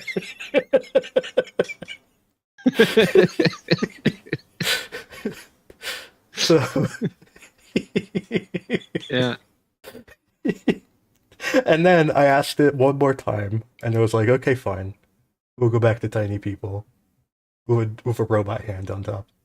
So, why do I say this? It's obvious.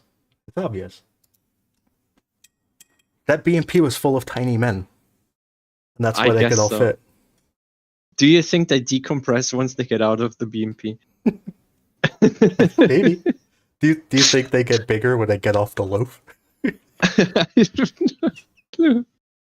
It's a mystery to me. Really, it's a mystery. There were like at least 30 people there, weren't there? Yeah. Yeah. How is that physically possible? Other than the explanations we've just given, and we might have just started a conspiracy theory about the Russian, I don't know, secret weapon of making people tiny. It's just tiny. Oh boy.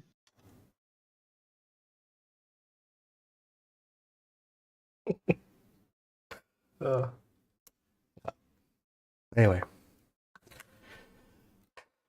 Yeah, there's the attack, the attacks here, the airstrikes, etc., etc. So we have no particular news of anywhere in this whole like Kulabula area on down to Rabatina.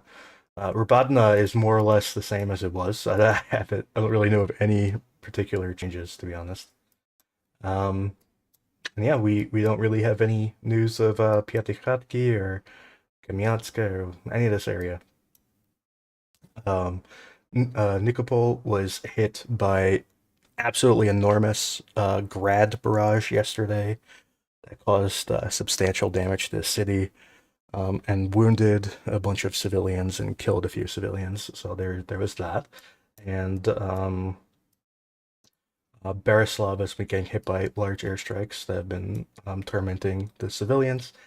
And this whole southern part of the Bilozerka area of Kherson. This whole southern part has been getting really heavily shelled on a very regular basis, and has been creating a lot of house fires and damage to the civilian population. The firefighters are rather upset by it. The firefighters have been writing about it very frequently.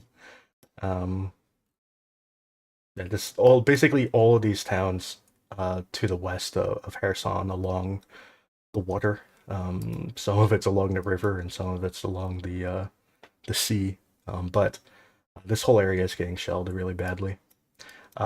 Last night there was a big Shahed attack in Mykolaiv where they shot down 8 Shaheds. One of the Shaheds created a big fire over here, just north of Mykolaiv. And there's also a missile strike that we have not found the actual consequences of yet, but there was a missile strike around here somewhere. I'm sure there'll be a video, maybe a video already came out, I don't know. And Odessa had a mine wash up. A mine. And then they blew it up with a sapper. No. So can you zoom in on the Kazakhi Lahari area? I just wanna, this is something we should also highlight. Like zoom in on the trench to the left there, because this was so ridiculous. Yesterday this video came out and it was literally just I think something like 10 FPV drones at the very same spot. It was basically already almost impossible to manage to get them all to display because you can't zoom in enough. But this is just like they have been absolutely wrecking that one dugout. Yeah, they sure have. The one guy with the water bottle. Yeah, There he that's the one I was hoping you would find. So yeah, like after they blew it up with a bunch of FPV drones, they ended up using an incendiary FPV drone, which was of course setting all the wood on fire. And while it's burning really bright, that guy decides he's gonna extinguish that fire with his water bottle. So yeah. The guy was trying. He's doing Yeah, his best. Congratulations! You now have nothing to drink, and you have done absolutely nothing. Like maybe he was more concerned about the fire spreading into where he is. I don't know. Yeah, he could have really used the water later then. Yeah. Yeah, and the other thing to mention in that area is that today some of the Ukrainian units were talking about Russia actually accumulating forces in Lashki, which would be a very interesting and I guess we should say it would be a very smart move by Russia. They should totally do that. But jokes aside, of course, it's suicidal. It's going to be interesting to see, is their goal to clean up the left bank here? Or is their goal really to be absolutely stupid and get massacred? I think anything that they do where they extend out from where they currently are is going to end in catastrophic casualties. Because you have to keep in mind that Ukraine controls all the high ground. So everything north of Russia is high ground, and north of the Russian positions. Anyway, it's all high ground. Ukraine has every single advantage you could possibly ask for, and Russia would be rushing into it. Where the only paths that Russia can take are this road, where this bridge doesn't exist anymore, by the way. So they have to take this road, which is a road, by the way, just one. Good luck. Or they have to go along the water, which is to say, every route that Russia can take is very predictable, and they're going up against a foe that has every single advantage that they could possibly ask for. They have advantages in electronic warfare. They have advantages in artillery, at least artillery range and accuracy. They have advantages in drone. It's just good luck. It's gonna go bad. It's not gonna go well. But you can try if you want. Yeah, and then I guess one last thing which was on my mind was your post earlier about the families, finally evacuating their toddlers from the area. It reminded me of the video which we saw, I think, yesterday or the day before from Joseph Yar. I don't know if you want to click on the farmer real quick, which it was really making me sad seeing that. Oh, that is this. No, it was the day before then, I guess. This one. Yeah, exactly. That's not the farmer. That's the woman with the bike. Farmer's on top of the woman, not on top, but above, north. Yes. Yeah. So yeah, you can see the basically the ruins of the town and civilians still in there. And today the Russians released a drone dropping a bomb on a person, and I am not convinced that person was related to military at all. So this happens, there are civilians in those areas. It's frontline areas. It's, they're not only putting their own lives in danger, but also everyone who comes to supply them, who comes to, help them once they need help and so on. It's really horrible for me to see this. not only that the living conditions simply aren't there anymore, but also, I don't know, it's just, you have to leave, man. Yeah. The children bother me personally. Because those children are from Toretsk. I don't know if they're from the city. I don't think they're from the city. But they're from the area. I actually think I know where they're from. I'll show you in a second. But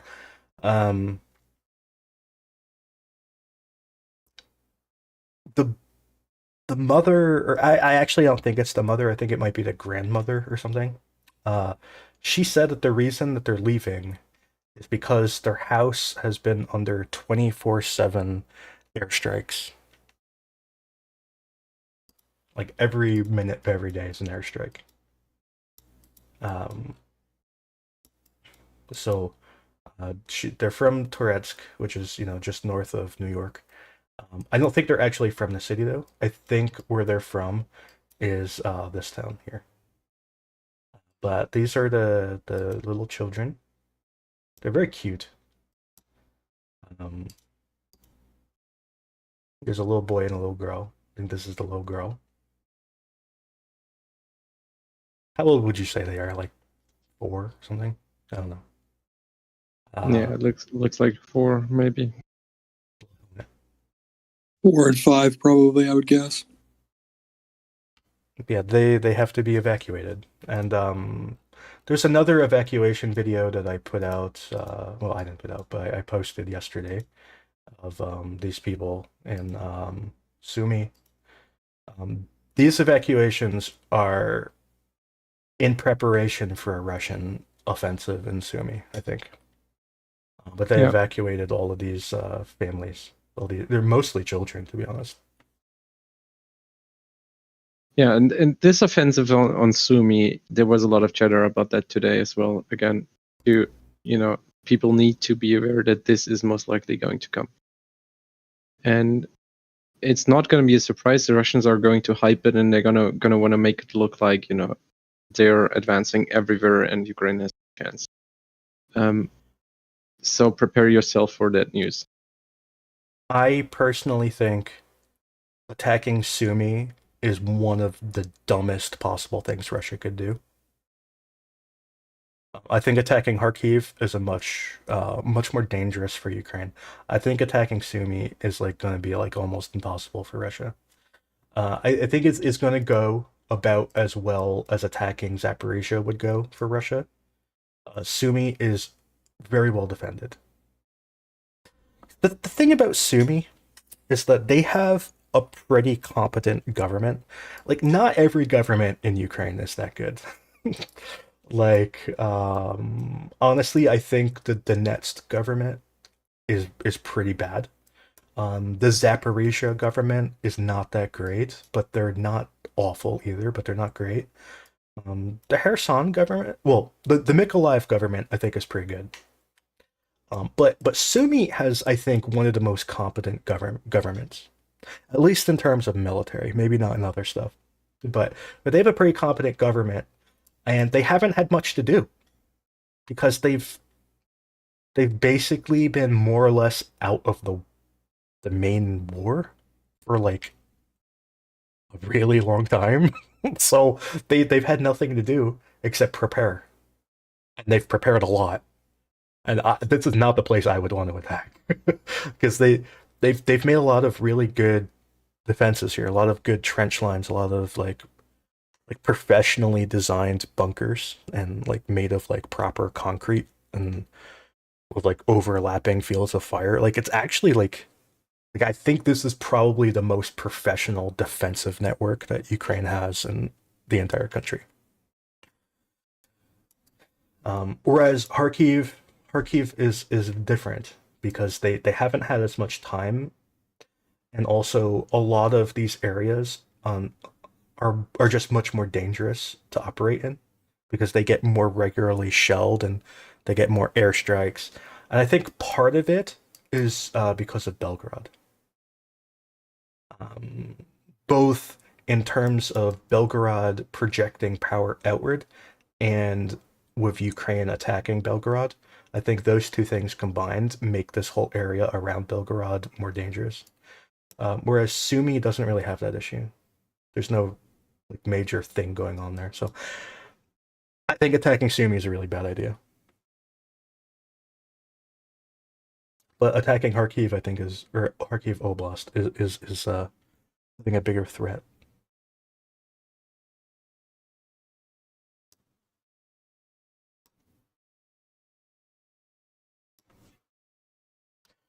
Yep. Maybe they will attack Sumy.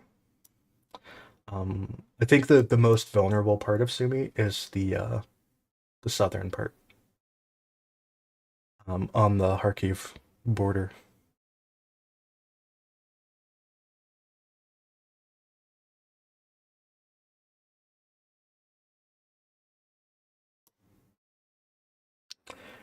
Anyways, is there anything else you'd like to talk about? Any last comment? I think it's Dirk's time to have a last comment.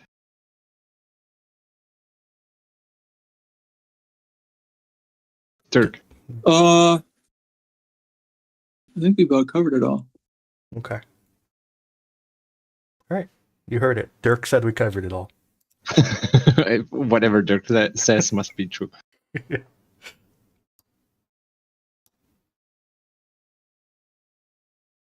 What do you think? So when are we going to be back, Andrew? I don't know, dude. Is it now the time to cry for more people? Yeah. I kind of like give up on life. I just map. I wake up and map. I go to sleep, and I wake up and map more. That's all I do. Yeah. So, like, we've been like, obviously, with getting better and finding more stuff, you keep adding sources to your database, and it's like we've reached a point where some days we literally have 1,000 events to map on our spreadsheet just for that day. And yeah, that requires more than 3 people. Yeah, it does. I'd just like to say, thanks to the other new slaves who've been breaking down videos and helping us out. It's been pretty helpful. So. Yeah, definitely. But the applications are still open, right? Yeah, they will be forever, basically. People are saying I'm dooming. What did I doom? I don't think I doomed. No, I don't think so. So optimistic. It was rather positive, despite like the day seemed like it was horrible. If you look through all the hype stuff, honestly, I think the day wasn't that bad for Ukraine because Russia lost a lot of men and they did lose a lot of equipment. Even in Kharkiv today, they lost something like 6 BMPs or 7 BMPs maybe. That's not nothing. Yeah, it's not. They have a question. Does our map have English spelling? I mean, yeah, it's right below. Right there.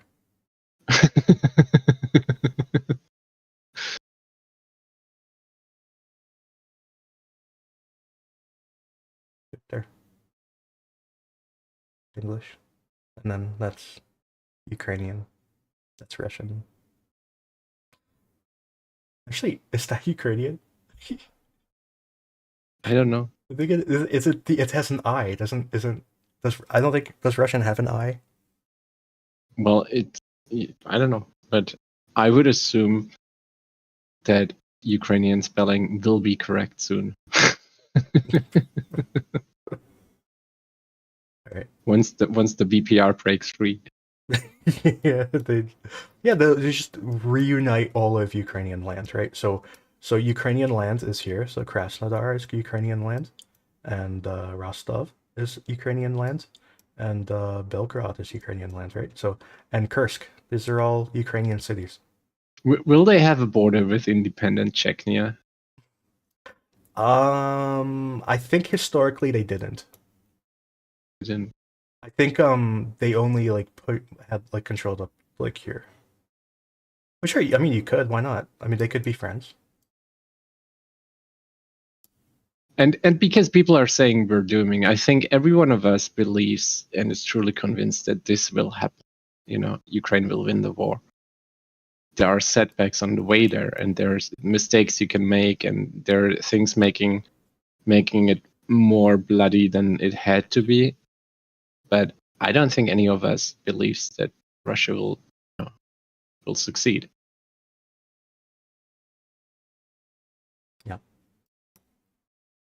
I don't think so. Not in the long run.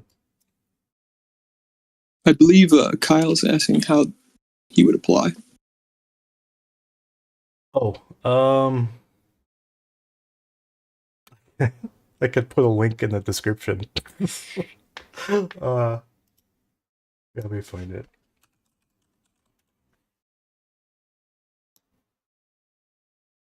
I'll find the. Here, I found it. That was actually pretty easy to find. Here, the link is now in the description. It's going to ask for some personal information. I think you can technically omit some of that if you want to first talk, and it's just basically as an option to get to know you or get in contact with you, because obviously with a project like this you also don't want to have any bad apples. No. So just a safety measure. Yeah.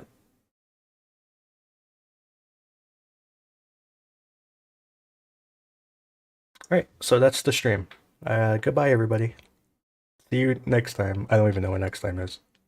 It's gonna be next week. We're gonna be back next week. Okay. Take care, everyone. Thanks for coming.